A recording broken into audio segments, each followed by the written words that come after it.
Welcome in this video, learn Python coding. Today we will discuss the list. List क्या है? List एक built in data types है या कह सकते हैं collection और sequence of the elements.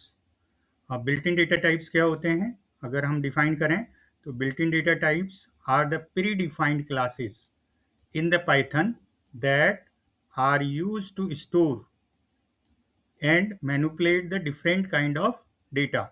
तो डेटा को स्टोर करना, उसको मैनिपुलेट करने के लिए ये प्री डिफाइंड क्लासेस होती हैं.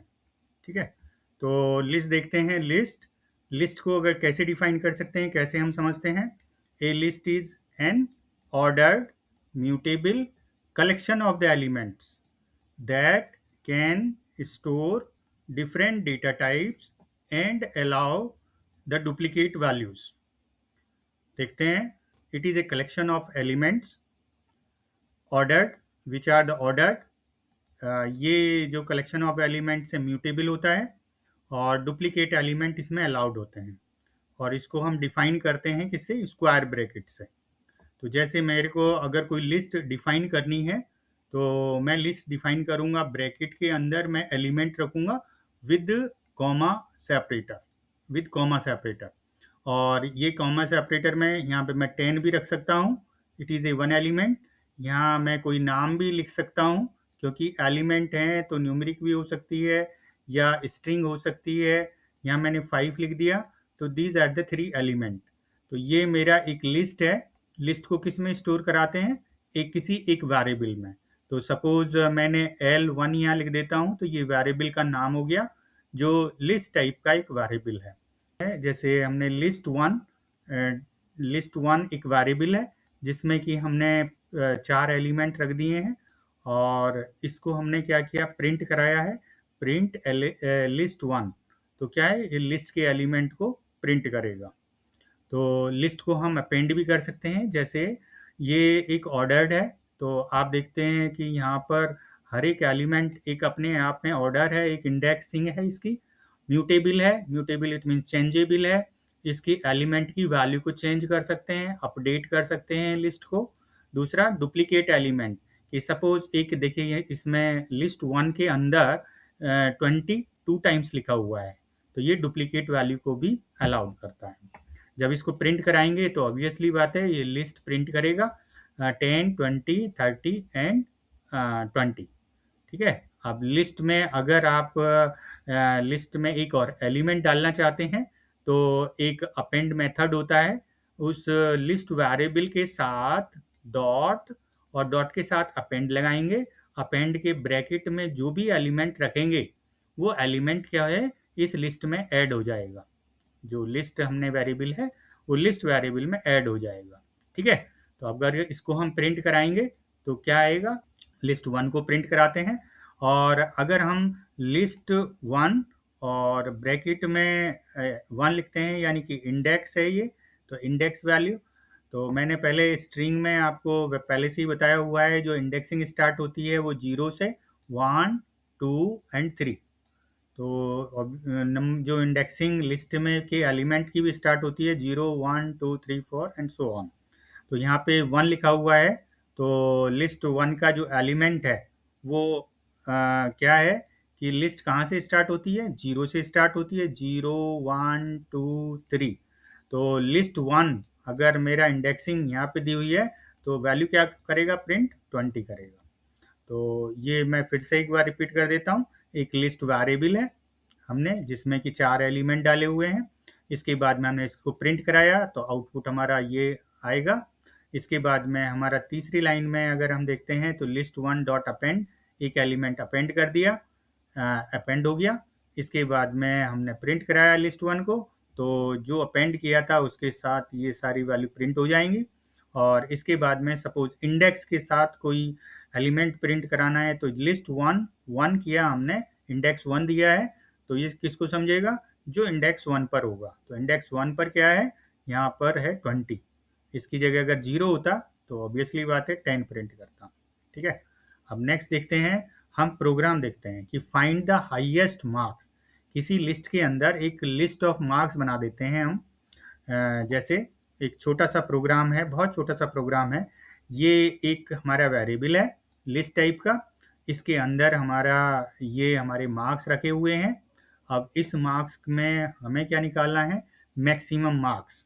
तो हमें हाईएस्ट मार्क्स निकालना है लिस्ट के अंदर। तो सिंपली आप क्या करेंगे? प्रिंट, ये हमारा डिस्प्ले होने के लिए स्ट्रिंग है, और मैक्स और मार्क्स, यानी कि मार्क्स जो लिस्ट है मेरे पास, वो लिस्ट के अंदर जो भी मैक्सिमम होगा उसको हमारा प्रिंट कर देगा। ठीक है। प्रैक्टिकल यूज क्या है अगर हम देखते हैं कि finding the toppers marks, finding the greatest value, finding the sum type of greater element. तो इस टाइप की जनरल प्रॉब्लम के साथ हम लिस्ट को यूज करते हैं। नेक्स्ट एक प्रोग्राम देखते हैं, रिमूव द डुप्लीकेट आइटम्स। अब हमारे पास कोई लिस्ट ऑफ एलिमेंट्स दी हुई है, तो अब इसमें से कोई डुप्लीकेट वैल्यू है तो उसको कैसे रिमूव करेंगे? तो उसका प्रोग्राम पहले आप सोचिए, उसको लॉजिकली कैसे आप मेथड बनाइए उसको करने के लिए, देन उसको राइटिंग हम प्रोग्राम में लिखते हैं। तो एक प्रोग्राम लिखा हुआ है, देखिए बहुत सिंपल प्रोग्राम है। 1 2 3 4 5 और 6 लाइन है इसमें। और 6 लाइन में सपोज पहला जो लाइन है उसमें एक आइटम नाम से, ठीक, आइटम्स नाम का एक वेरिएबल है जिसमें एक लिस्ट पेन, क्योंकि ये ग्रुप ऑफ एलिमेंट्स है तो पहले मैं देखिए नंबर्स लिए थे, अब मैंने स्ट्रिंग ले लिए हैं। आप मिले जुले भी ले सकते हैं, डिपेंड्स ऑन कि एलिमेंट आप कैसे रखना चाहते हैं। तो पेन है, बुक है, पेन है, बैग है, बुक है। तो पेन 2 बार आ रहा है और बुक 2 बार आ रहा है। तो अगर आपको डुप्लीकेट एलिमेंट आपको डिलीट करना है तो आप इसको कर सकते हैं, क्योंकि जो लिस्ट है वो डुप्लीकेट एलिमेंट रखती है, वो अलाउड है। तो हमें ऑब्वियसली बात है कि हमें डुप्लीकेट वैल्यू को एलिमेंट को डिलीट करना है। तो डिलीट करने के लिए हम एक और वेरिएबल लेते हैं, एक और लिस्ट लेते हैं यूनिक नाम से। अब यूनिक के नाम से U1 भी आप कर सकते हैं कि आप वेरिएबल का नाम कुछ भी ले सकते हैं, लेकिन कीवर्ड नहीं होना चाहिए, रिजर्व वर्ड नहीं होना चाहिए। और जो रूल होता है कीवर्ड को लिखने का वो आपको फॉलो करना होगा। जैसे स्पेशल कैरेक्टर नहीं होना चाहिए, स्पेसेस नहीं होने चाहिए, वो नहीं होने चाहिए। तो यूनिक नाम से मैंने एक वेरिएबल का नाम ले लिया जिसमें एक ब्लैंक स्ट्रिंग, यानी कि मैंने बताया था कि भाई ये जो ब्रैकेट होते हैं स्क्वायर ब्रैकेट से एक लिस्ट बनती है। तो स्क्वायर ब्रैकेट स्टार्ट और एंड हमने कर दिया, उसके अंदर एलिमेंट है। तो ये हमने एम्प्टी लिस्ट ले ली। ये क्या है? Empty list. तो एम्प्टी लिस्ट के बाद में हमें इसको क्या करना है कि एक एक एलिमेंट को लिस्ट से डालना है और फिर उसको देखना है कि क्या एलिमेंट डुप्लीकेट तो नहीं कॉपी हो रहा है। अगर डुप्लीकेट कॉपी हो रहा है तो उसे कॉपी नहीं करेंगे, और अगर आता है तो हम इसे कॉपी करेंगे। तो इसके लिए सिंपली एक मेथड है, एक हमें लूप बनाना है। लूप कैसे बनाना है कि लिस्ट के सारे एक एक एलिमेंट को यहाँ से लेना है, उसको हमें किसी नई लिस्ट के अंदर रखना है। किस में? किसी कंडीशन के अकॉर्डिंग, इफ कंडीशन के। यानी कि इस फॉर लूप के अंदर एक एक एलिमेंट आ जाए और एक एक एलिमेंट के बाद उसको हम कंडीशनली देखें कि नई लिस्ट में डालने के लिए, यूनिक में डालने के लिए, अगर लिस्ट में ऑलरेडी पहले से कोई एलिमेंट है उस टाइप का तो उसमें कॉपी ना करे, अगर नहीं है तो उसको कॉपी कर दे। जैसे पेन को हमने लिया, पेन ले लिया, पहले पेन को हमने इसमें इनपुट कर दिया, इनपुट कर दिया। फिर इसके बाद में हमने दूसरा एलिमेंट बुक लिया, बुक को हमने इसमें इनपुट कर दिया, बुक भी चला जाएगा क्योंकि इसके अंदर कोई एलिमेंट नहीं है। अब तीसरा एलिमेंट फिर से अगर पेन आएगा तो कंडीशन क्या होगी? क्या इस जो नई लिस्ट बनाई है उस पेन एग्जिस्ट करता है? वो कहता है यस, तो उसको नहीं एंट्री करेगा। तो इस टाइप से सारे सिर्फ यूनिक एलिमेंट को नई लिस्ट में, एलिमेंट को जो एलिमेंट डुप्लीकेट है उसको कॉपी लिस्ट, नई लिस्ट में नहीं करेगा, बाकी एलिमेंट को उसमें कॉपी कर देगा। ठीक है। तो लाइन नंबर 3, ये एक फॉर लूप है। फॉर लूप मैंने पहले ही बताया हुआ है, एक सर्टेन वर्क जो होता है बार बार उसी काम को रिपीट करना किसी काउंटर के थ्रू, तो उसको हम कहते हैं एक लूप। तो ये फॉर लूप है जिसमें कि जो टोटल आइटम है, सारे आइटम्स को एक एक आइटम आई में इसको पुट करेगा, एक एक आइटम को, और अपनी बॉडी के अंदर ये 4 और 5 जो हैं ये फॉर लूप की बॉडी है। इंडेंटेशन के थ्रू हमारी ये बॉडी बनती है। इंडेंटेशन मैंने पहले बताया हुआ है। इंडेंटेशन एक सर्टेन ग्रुप ऑफ स्पेस है, 2 या 2 से ज़्यादा स्पेस देके हम इंडेंटेशन से ब्लॉक बनाते हैं। तो 4 और 5 जो लाइन है वो एक ब्लॉक बना रही है किसका? फॉर लूप का। और जो 5 है वो ब्लॉक बना रही है एक इफ का। तो इसको हम कैसे एग्जीक्यूट कर रहे हैं, देखिए, ये देखिएगा। तो हमने किया, एक एलिमेंट पेन है, तो पेन हमारा आई में आ जाएगा। आई में आने के बाद में ये आई की value if pen not in unique, अगर नॉट यूनिक है तो क्या कर देगा? अपेंड कर देगा। तो यूनिक में पहले से कोई एलिमेंट नहीं है, तो आई की क्या पोजीशन है, जो भी है जो एलिमेंट है पेन को, इसमें नई लिस्ट में इनपुट कर देगा। फिर से आप लूप में जाएगा, लूप में फिर से एक नया एलिमेंट को उठाएगा, आई में रखेगा, आई को उसके कंपैरिजन करेगा, क्या वो यूनिक लिस्ट में है, अगर है नहीं है तो फिर से उसको प्रिंट कर देगा। पहले पेन को किया, फिर बुक को कर देगा, नई लिस्ट के अंदर अपेंड कर देगा। अब इसके बाद में तीसरा एलिमेंट उठाएगा, तीसरा बुक है सॉरी तीसरा पेन है, तो पेन को आई में ले जाएगा, क्या पेन यूनिक के अंदर है?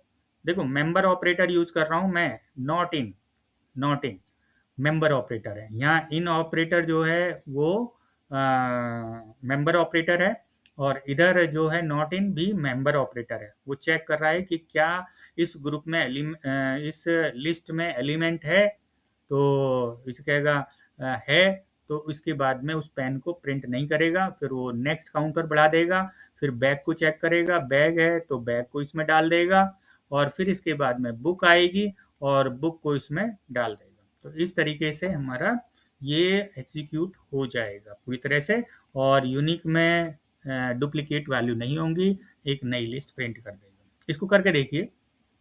नेक्स्ट, प्रैक्टिकल यूजेस क्या हैं इसके? जैसे removing the duplicate product from the shopping list है। ये एक जनरल ये है, शॉपिंग कार्ट्स हैं, शॉपिंग मॉल में आप जाते हैं, तो अगर डुप्लीकेट चीज़ों को हैं तो उनके पास वो प्रोग्रामिंग के थ्रू ही वो लिस्ट प्रोडक्ट डिलीट हो जाती है। ठीक है, नेक्स्ट प्रोग्राम हम देखते हैं, थोड़ा सा हार्ड है। Calculate the student grade. अब स्टूडेंट ग्रेड हमें चेक करना है, तो ये भी ऑब्वियसली बात है, जो मार्क्स के ऑब्वियसली बात है कि एक मार्क्स की लिस्ट होगी, और मार्क्स की लिस्ट में से हमें उसका एवरेज निकालना है, और एवरेज निकालने के बाद में उसको चेक करना है। अगर ग्रेड सपोज एवरेज 80 से ऊपर है तो हम उसको ग्रेड ए डाल देते हैं। अगर एवरेज जो है 60 और 80 के बीच में है तो उसको हम किसमें? ग्रेड बी में डाल देते हैं। और अगर 60 से नीचे है, एल्स में चला जाएगा, एल्स में अगर ग्रेड है तो ग्रेड सी डाल देगा। तो एवरेज प्रिंट करेगा इसमें, और इसमें एक ग्रेड प्रिंट कर देगा। ठीक है, तो ये आपका एक छोटा सा प्रोग्राम है, इसको आप करके देख सकते हैं कि ग्रेड, इसमें भी हम लिस्ट यूज कर रहे हैं। ठीक है, बाकी मैं इसमें बता देता हूँ, एक कंडीशनल स्टेटमेंट यूज किए हैं, इफ एंड एल्स, और इसके अंदर हमने और क्या यूज किया है, हमने जो है वेरिएबल्स यूज किए हैं। ठीक है, और लिस्ट यूज की है। कहाँ यूज करते हैं हम इसको? जैसे ऑटोमेटिक स्टूडेंट ग्रेड कैलकुलेशन करना है, तो हम एक प्रोग्राम बना सकते हैं कि ऑटोमेटिकली ग्रेड कैलकुलेट करना, ये आप अपने तरीके से। अब देखिए, ये जो पूरा इफ एंड एल्स की कंडीशन है, इसको हम एक लाइन में लिख सकते हैं। कैसे लिख सकते हैं, ये मैं दूसरे प्रोग्राम में दिखा रहा हूँ। देखिए, एक ही लाइन में लिख दिया हमने, ग्रेड फाइंड आउट करना है। If A is greater, average जो है ग्रेटर देन 80 है तो ए हो जाएगा, एल्स बी हो जाएगा।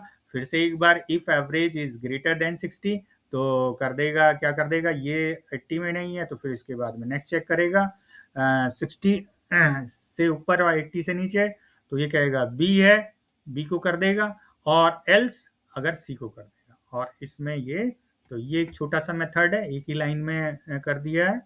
इसका यूज किया है ऑटोमेटिक स्टूडेंट ग्रेड कैलकुलेशंस। ठीक है, तो आज का वीडियो में हमने डिस्कस किया है लिस्ट, और हमने 3 प्रोग्राम डिस्कस किए हैं। आप इसको करके देखिएगा। Thank you for watching this video. Have a nice time.